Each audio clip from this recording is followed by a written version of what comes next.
Top 10 don इन Mumbai adventure.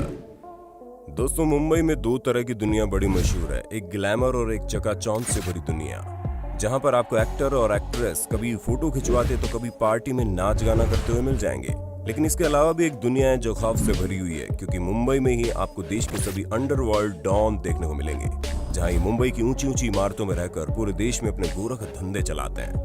ऐसे में दोस्तों, चलिए आज की इस वीडियो में हम आपको मुंबई के 10 ऐसे खतरनाक अंडरवर्ल्ड डॉन के बारे में बताते हैं, जिनके नाम से पूरा मुंबई कांपता है। हालांकि इनमें से कुछ लापता है तो कुछ जेल की रोटी तोड़ रहे हैं और कुछ को एनकाउंटर में मार दिया गया है, लेकिन ये सभी अपने आप में खौफ का दूसरा नाम थे। टाइगर मेनन। दोस्तों, चलिए सबसे पहले बात करते हैं टाइगर मेमन की। ये वही टाइगर मेमन है जिसने 1993 के मुंबई ब्लास्ट में अपनी भागीदारी दिखाई थी, जहां सीबीआई और इंटरपोल जैसी कई सारी एजेंसी कई सालों से टाइगर मेमन को ढूंढ रही है। लेकिन इतनी मेहनत करने के बाद भी इन खुफिया एजेंसी को टाइगर मेमन की तस्वीरों के अलावा कुछ नहीं मिला। शायद आपको याद होगा 2015 में मुंबई बम धमाकों के आरोप में इसके छोटे भाई याकूब मेमन को फांसी की सजा हुई थी। तभी याकूब ने इस केस की जांच कर रहे पुलिस अधिकारियों को ये धमकी दी थी कि उसका भाई टाइगर याकूब की मौत का बदला लेगा। जी हाँ, ये ठीक उसी तरह था जिस तरह फिल्मों में लोग अपने मरने पर मौत का बदला लेने वाले का नाम बता देते हैं। हालांकि खुफिया एजेंसी की माने तो इस समय टाइगर मेमन पाकिस्तान के कराची में रह रहा है, पर इसकी ऑफिशियल डिटेल्स अभी तक किसी के हाथ नहीं लगी है। छोटा राजन। अब आपको इस खतरनाक डॉन का नाम सुनकर भले ही थोड़ा अजीब लग रहा हो, लेकिन अपने नाम की तरह ये छोटे काम करने वालों में से नहीं है, क्योंकि ये वाकई में बहुत खतरनाक डॉन है। दोस्तों, 1959 में मुंबई के चैम्बूर में जन्मे छोटा राजन ने मात्र 10 साल की उम्र से ही फिल्म के टिकट ब्लैक करने शुरू कर दिए थे और जुर्म की दुनिया में इसने बड़ा राजन के साथ कदम रखा। इसके खुशकिस्मती से एक दिन बड़ा राजन की मौत हो गई और ये अपने गैंग का इकलौता लीडर बन गया। फिर इसके बाद एक वक्त ऐसा भी आया कि छोटा राजन अंडरवर्ल्ड डॉन दाऊद इब्राहिम के संपर्क में आया और इसी दौरान छोटा राजन ने ड्रग स्मगलिंग से लेकर किडनैपिंग और फिल्म फंडिंग जैसी चीजों में खूब पैसे कमाए। पर इसके गैर कानूनी कामों का कवरेज केवल भारत में ही नहीं बल्कि दुनिया भर में पहुंच गया। लेकिन 1993 के मुंबई बम ब्लास्ट के बाद दाऊद इब्राहिम और छोटा राजन के रिश्ते में खटास आ गई और फिर छोटा राजन अकेले रहकर अपने अपराधों को अंजाम देता रहा। इसी वजह से ये अपने समय का मोस्ट वांटेड डॉन था। रवि पुजारी। कर्नाटका के मंगलूर शहर में पैदा हुआ रवि पुजारी बहुत ही शातिर दिमाग का था, जहां इस पर करीब 200 से ज्यादा जुर्म के इल्जाम लगे हुए थे, जिसमें हत्या की कोशिश, लूटपाट, डकैती जैसी तमाम चीजें शामिल हैं। हम आपको बता दें कि शुरुआत में इसने अंडरवर्ल्ड डॉन छोटा राजन के साथ काम किया, लेकिन इसकी जिंदगी में बदलाव तब आया जब मुंबई ब्लास्ट के बाद छोटा राजन ने दाऊद इब्राहिम से किनारा कर लिया। तो ठीक उसी समय अपना फायदा देखते हुए छोटा राजन का साथ छोड़कर रवि पुजारी ने अपना खुद का गैंग बना लिया, जिसने शुरुआती वसूली, ब्लैकमेलिंग, किडनैपिंग जैसी तमाम चीजों से शुरुआत की। लेकिन धीरे धीरे इसका गैंग बड़ा होता चला गया, जिसके बाद रवि पुजारी ने बॉलीवुड सेलिब्रिटी से भी फिरौती मांगना शुरू कर दी। इसी कारण इन सभी चीजों से संबंधित कई सारे केस रवि पुजारी पर दर्ज है, क्योंकि इसने जुर्म की दुनिया में अपने पैर काफी लंबे समय तक पसारे थे। अबू सलेम। अब आप इस मासूम सी शक्ल वाले शातिर डॉन के बारे में सुनिए, क्योंकि 1962 में उत्तर प्रदेश के आजमगढ़ में जन्मे अबू सलेम एक मिडिल क्लास फैमिली का लड़का था, जो शुरुआत में बहुत मासूम था, लेकिन पिता की मौत के बाद इसकी जिंदगी में कई सारे बदलाव आए, जहां परिवार की जिम्मेदारियों का बोझ इसके कंधों पर आ गया और परिवार को संभालने के लिए इसने मैकेनिक का काम करना शुरू कर दिया। जहां इंटरमीडिएट की पढ़ाई पूरी करने के बाद ये घर से भागकर दिल्ली आ गया और दिल्ली में कुछ समय भटकने के बाद ये मुंबई चला गया, जहां इसने छोटे मोटे काम किए, जिसके बाद रियल एस्टेट ब्रोकर बन गया और इस काम को करते हुए क्रिमिनल्स के टच में आ गया। जिसके बाद अबू सलेम ने क्राइम की दुनिया में दस्तक दी और फिर तो इसका संपर्क दाऊद इब्राहिम जैसे अंडरवर्ल्ड डॉन से हो गया था, जहां ये दाऊद का इतना करीब था कि इसे दाऊद इब्राहिम का राइट हैंड माना जाने लगा। और इसी समय अबू सलेम ने फिल्म स्टार और कारोबारियों को धमकाकर जबरन वसूली की, जिसमें कई सारे नामी गिरामी कलाकार शामिल थे। वैसे इसकी शादी भी एक फिल्म और टीवी एक्ट्रेस मोनिका बेदी से हुई थी, जो कलर्स पर आने वाले काफी हिट रियलिटी शो का हिस्सा रही।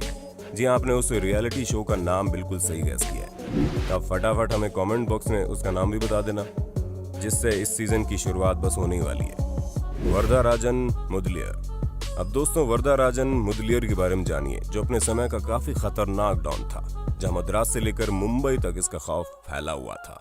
और मद्रास में जन्मा ये अंडरवर्ल्ड डॉन देश की पुलिस के नाक में दम करके रखा हुआ था और 1960 से लेकर 1980 तक ये हाजी मस्तान और करीम लाला जैसे खतरनाक डॉन के साथ काम करता था। हम आपको बता दें, वर्धा राजन आया तो मुंबई सिर्फ अच्छे काम की तलाश में था, लेकिन अच्छा काम न मिलने की वजह से इसे जुर्म की दुनिया में कदम रखने पड़े क्योंकि मुंबई के स्टेशन में कुली का काम करने के दौरान इसकी मुलाकात शराब की तस्करी करने वाले से हुई और फिर उसके बाद वरदराजन और जुर्म का नाम एक साथ लिया जाना शुरू हो गया। हाजी मस्तान। दोस्तों, अंडरवर्ल्ड की दुनिया में हाजी मस्तान की इमेज किसी रॉबिन हुड से कम नहीं है। अगर आपको ना पता हो तो हम आपको बता दें, यही वो डॉन है जिसके जीवन से प्रेरित होकर अमिताभ बच्चन की फिल्म दीवार बनाई गई।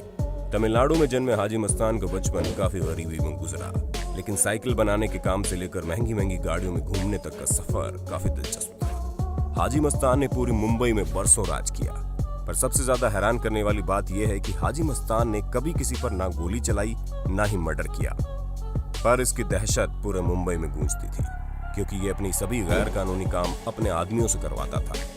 दोस्तों, जब हाजी मस्तान की नौकरी बंदरगाह पर कुली के तौर पर लगी तो उसी दौरान उसकी दोस्ती एक अरब के व्यक्ति से हुई जिसने इसे तस्करी के साथ अपने साथ शामिल कर लिया। तभी से हाजी मस्तान ने जुर्म की दुनिया में अपना आतंक फैलाना शुरू कर दिया। करीम लाला।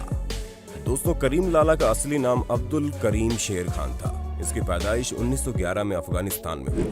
करीम लाला एक कारोबारी परिवार से ताल्लुक रखता था जिसकी ठीक ठाक कमाई हो जाती थी, लेकिन वो जिंदगी करीम लाला को रास नहीं आती थी। इसी वजह से ज्यादा दौलत कमाने के चक्कर में करीम लाला ने मुंबई का रुख कर लिया। मुंबई आने के बाद करीम लाला हीरे जेवरात का तस्कर बन चुका था, जहां 1940 आते आते करीम लाला तस्करी का बेताज बादशाह बन गया। साथ ही साथ उस समय करीम लाला ने मुंबई में जुए और दारू के अड्डे भी खोल लिए और पूरे मुंबई में करीम लाला का दबदबा बनने लगा। करीम लाला इतना ज्यादा फेमस था कि हाजी मस्तान खुद उन्हें असली डॉन कहकर बुलाता था। तो दोस्तों, हमें पूरी उम्मीद है आपको अपने होस्ट और दोस्त सैम की वीडियो में काफी मजा आ रहा होगा। अगर हाँ तो साथ ही वीडियो को लाइक करते चलिए ना, ताकि हम फ्यूचर में इसी तरह के इंटरेस्टिंग वीडियोस लाते रहें। अरुण गवली। एक मामूली सी चाल से निकलकर मुंबई के तख्त पर राज करने वाले अरुण गवली ने वाकई में बहुत शातिर चाल खेली। जहां 1960 और 70 के दशक में जब मुंबई में करीम लाला, वरदराजन और हाजी मस्तान का सिक्का चलता था, तभी वक्त के साथ इन सभी गैंग के नाम बनते बिगड़ते रहे, जिसमें कुछ सियासी तख्त पर आ गए और कुछ मारे गए तो कुछ ने देश ही छोड़ दिया। उस समय मुंबई पर राज करने के लिए सिर्फ दो ही शख्स मौजूद थे, एक अरुण गवली और दूसरा अमर नाइक, जिनके बीच मुंबई पर राज करने के लिए गैंग वॉर हुई। पर मुंबई पुलिस ने 1996 में अमर नाइक को ढेर कर दिया। तभी से मुंबई पर अरुण का राज चलने लगा। सफेद टोपी और सफेद कुर्ता पहनने वाले अरुण के गैंग में कई सारे लोग काम करते, जहां कई सारे व्यापारी अपने दुश्मनों को खत्म करने के लिए अरुण गवली की मदद लेते थे। ऐसे कई मामले थे जिसमें गवली ने पैसे लेकर हत्या और मारपीट जैसे जुर्म को अंजाम दिया और इनका आतंक इतना ज्यादा फैला था कि कई सारे लोग इन्हें सुपारी किंग के नाम से जानते थे। मन्या सुरवे। अब आप मन्या सुरवे के बारे में जानिए, जिसके ऊपर जॉन इब्राहिम स्टारर फिल्म भी बनाई जा चुकी है, जिनके बारे में कहा जाता है कि अगर ये एनकाउंटर में मारा ना जाता तो ये दाऊद इब्राहिम को भी खत्म कर देता। जहां मन्या सुरवे ने मुंबई की कीर्ति कॉलेज से बीए किया, पर इसने 1978 में एक आदमी की हत्या कर दी, जिसकी वजह से इसे उम्र कैद की सजा हुई। लेकिन बीमारी का बहाना बनाकर ये जेल से भाग निकला। जेल से भागने के बाद मन्या ने अपने खुद की गैंग बनाई और वहीं से मन्या सुरवे की जिंदगी में टर्निंग पॉइंट आ गया, जिसमें कई सारी डकैती, कत्ल और किडनैपिंग जैसी चीजों को अंजाम दिया गया। लेकिन एक दिन जब अपनी गर्लफ्रेंड से मिलने गया तो मन्या सुरवे को पुलिस एनकाउंटर में मार गिराया गया, जहां मन्या के एनकाउंटर की वजह उसी की गर्लफ्रेंड विद्या जोशी बनी। और मन्या सुरवे के एनकाउंटर को मुंबई का सबसे पहला एनकाउंटर माना जाता है और ये सभी चीजें आप जॉन इब्राहिम की film shoot out at Wadala में देख सकते हैं। दाऊद इब्राहिम। अब भारत के मोस्ट वांटेड गैंगस्टर के बारे में कौन नहीं जानता होगा, जहां मुंबई के एक पुलिस ऑफिसर का बेटा दाऊद इब्राहिम जुर्म की दुनिया का बेताज बादशाह बना। दोस्तों, बचपन में ही उसने कई सारे गैंग वॉर देखी थी। उसका असर उसकी जवानी पर पड़ा, जहां पर आगे चलकर वो करीम लाला के गैंग से जुड़ गया और फिर उसने अपने खुद की डी कंपनी चालू की और अपने सभी दुश्मनों का खात्मा करके आगे बढ़ता रहा। फिर इसने अपराध की दुनिया में कदम रखा, जिसमें मैच फिक्सिंग से लेकर फिल्मी हस्तियों को धमकाकर उनसे वसूली करना शुरू कर दिया। पर इसका सबसे बड़ा जुर्म 1993 में हुआ मुंबई बम ब्लास्ट है, जहां ये इसका मुख्य आरोपी है और इसी वजह से पुलिस आज भी दाऊद इब्राहिम को ढूंढ रही है। दोस्तों, ये थे मुंबई के 10 सबसे खतरनाक डॉन, जो सिर्फ मुंबई में ही नहीं बल्कि पूरे देश में आतंक फैलाए हुए थे। उम्मीद है आपको ये वीडियो काफी पसंद आया होगा। अगर हाँ तो इसके बारे में कमेंट करके जरूर बताना। साथ ही ऐसे ही इंटरेस्टिंग वीडियोस को लगातार देखने के लिए हमारे चैनल को लाइक, शेयर, सब्सक्राइब जरूर कर देना। धन्यवाद।